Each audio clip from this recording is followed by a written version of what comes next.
کچھ ایسی ندامتیں ہیں جن کا پھر فائدہ بھی نہیں.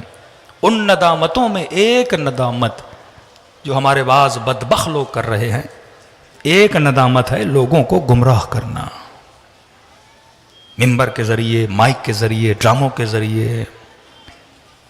اب ایک آدمی نے کوئی ایسا ڈرامہ بنایا، کوئی ایسا گانا بنایا، کوئی ایسی کتاب لکھی کہ اس نے کئی لوگوں کو گمراہ کر دیا. اب یہ مر بھی جائے نا، اللہ کو کہے پروردگارہ مجھے معاف کر دے، معاف کر دے. یہ کیونکہ آتا ہے حقوق العباد میں آتا ہے. اگر آپ نے کسی کا برین واش کر دیا، جنرل ضیاء لاکھ توبہ کرے معافی نہیں ہے. کیوں؟ کیونکہ اس نے پوری سوسائٹی کے اندر زہر بھر دیا نا، مسلمان کو مسلمان کا دشمن بنا دیا، فرقہ واریت اس ملک میں عام کر دی. یہ بلوچستان اور KPK کے پورے بیلٹ کے ذہنوں میں اہل بیت کے چاہنے والوں کی نفرت بھر دی. بدعت کے فتوے، کفر کے فتوے کتنے گلے کاٹے گئے. یہ تاریخ کے واقعات امتوں کے لیے وَاعْتَبِرُوا يَا أُولِي الْأَلْبَابِ. اللہ کہتا ہے ہر چیز دنیا ریپیٹ ہو رہی ہے. آج رات ہے، کل پھر رات ہوگی، دن ہوگا پھر دن آئے گا. ہر چیز ریپیٹ ہو رہی ہے. یہ رشوت کے واقعے ریپیٹڈ ہیں، یہ قتل کے واقعے ریپیٹڈ ہیں، یہ فتنے فساد کے واقعے، یہ فتوے، ہر چیز دنیا میں ریپیٹ ہو رہی ہے. کوئی چیز نہیں ہے. صرف مادہ اپنی شکل بدل رہا ہے. گھوڑا تھا آج گاڑی ہے، مٹی کے گھر تھے آج پکے گھر ہیں، لیکن صفات، عادات، ہر چیز ریپیٹ ہو رہی ہے. کل امام حسین کو شہید کیا گیا، آج فلسطین میں آپ دیکھ رہے لوگوں کو مار رہے ہیں. آج کہاں کہاں ظلم نہیں ہو رہا. یزید شکلیں بدل رہا ہے، کردار شکلیں بدل رہے ہیں، نام بدل رہے ہیں، ہر چیز ریپیٹڈ ہے. آج میں بھی کسی نہ کسی لشکر کے اندر کھڑا ہوں، یا میں تابع عقل ہوں یا میں تابع جہالت ہوں، یا میں تابع شریعت خدا ہوں یا میں تابع ہوا و ہوس نفس ہوں. آج میں بھی کہیں کھڑا ہوں. فرق یہ ہے اس کے کسی کے لیے امتحان بڑا تھا، کسی کے لیے امتحان چھوٹا ہے. ہر انسان کو سوچنا چاہیے کہ واقعاً آج میں کہاں پہ کھڑا ہوں. فرمائے ایک ندامت، وہ ہے گمراہی والی ندامت، کہ آپ نے ایک پورے معاشرے کو تباہ کر دیا. حضرت موسیٰ کے زمانے میں ایک شخص نے جھوٹی نبوت کا دعویٰ کیا، پشیمان ہوا. دعویٰ جب کیا تو اس کے مرید بہت بن گئے. ایک مولانا صاحب ہیں ہمارے اپنے، قم سے پڑھے، پاکستان میں آئے، سن 2001 میں بہت بڑا فتنہ اس ملک میں کھڑا کیا، شیعہ کو شیعہ سے لڑایا. جب ہم نے کچھ افراد کو ان کی طرف بھیجا، ان کے شہر میں گئے کہ جناب والا ان کو بولیے اب توبہ کریں، اب تو لوگوں کو بتائیں کہ آپ نے کیوں کیا تھا فتنہ. پیغام بھیجا کہ قبلہ ہم اتنا آگے بڑھ چکے ہیں، اب پیچھے آئیں گے تو مارے جائیں گے. کوئی اور مارے نہ مارے، ہمارے مرید خود ہمیں مار دیں گے. ہم نے وہاں لا کے لوگوں کو کھڑا کر دیا ہے. اس نے جھوٹی نبوت کا دعویٰ کیا اور اتنے مرید بن گئے کہ ان کو نبی ماننے لگے.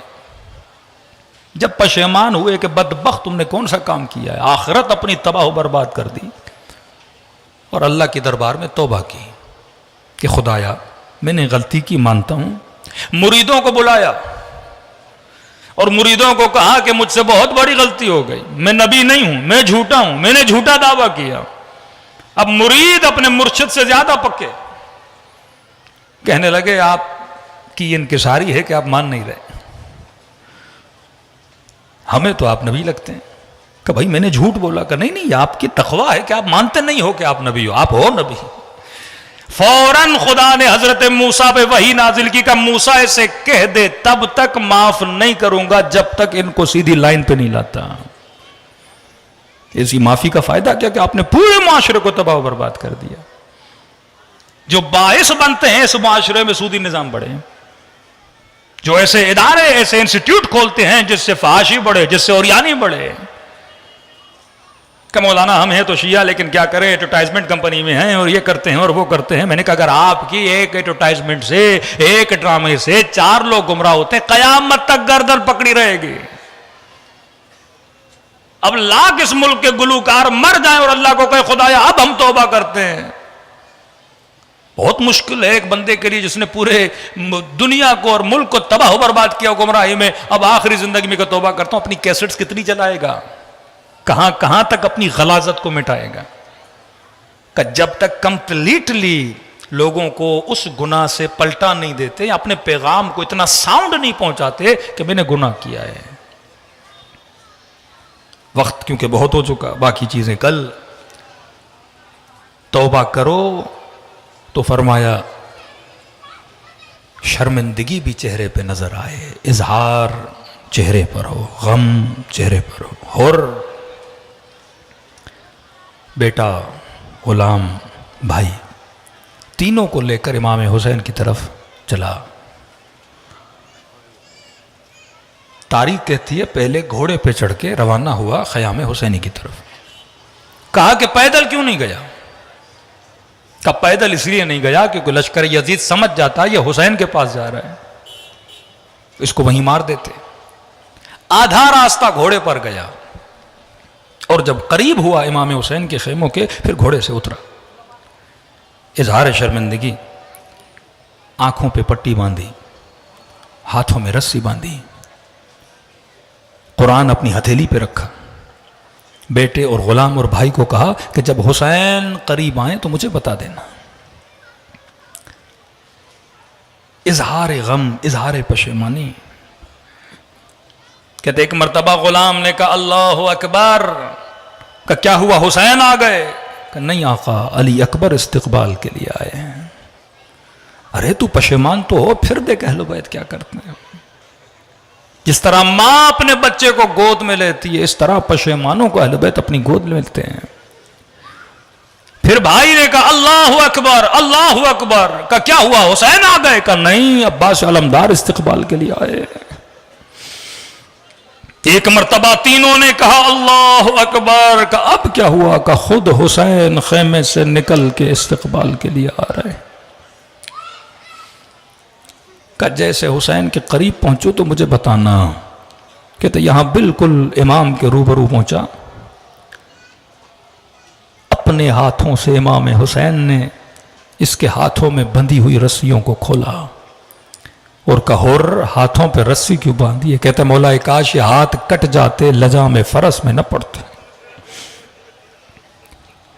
اپنے ہاتھوں سے امام نے آنکھوں سے پٹیاں اتاری اور آنکھوں پہ پٹی کیوں باندھی ہے؟ رو کر کہتا مولا کاش یہ آنکھیں نکل جاتی، اندھا ہو جاتا، کبھی امام کی آنکھوں میں آنکھیں ڈال کے بات نہ کرتا.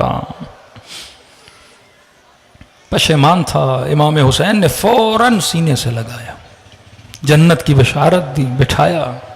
یہ روئے جائے روئے جائے.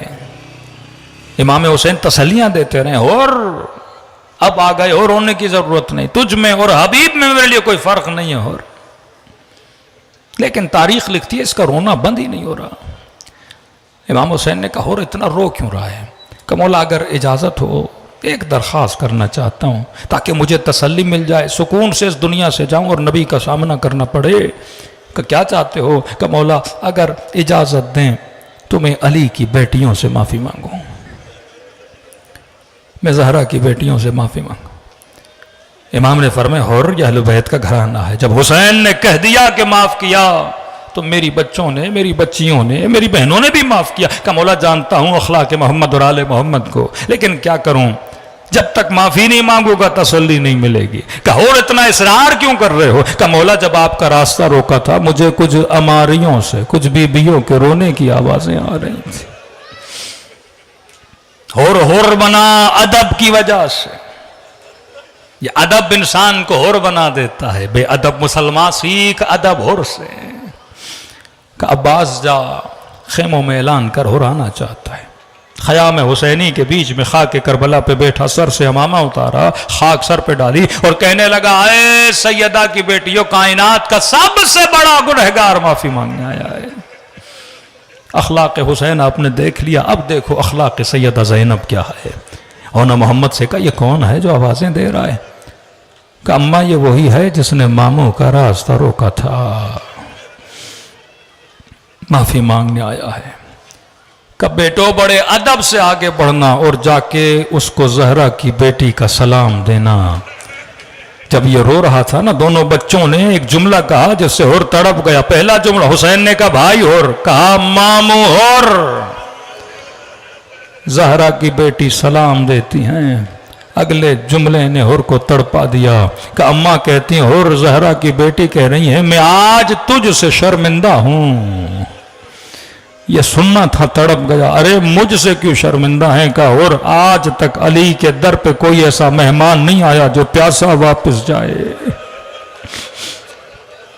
آج کھلانے کے لیے کچھ نہیں، آج پلانے کے لیے کچھ نہیں۔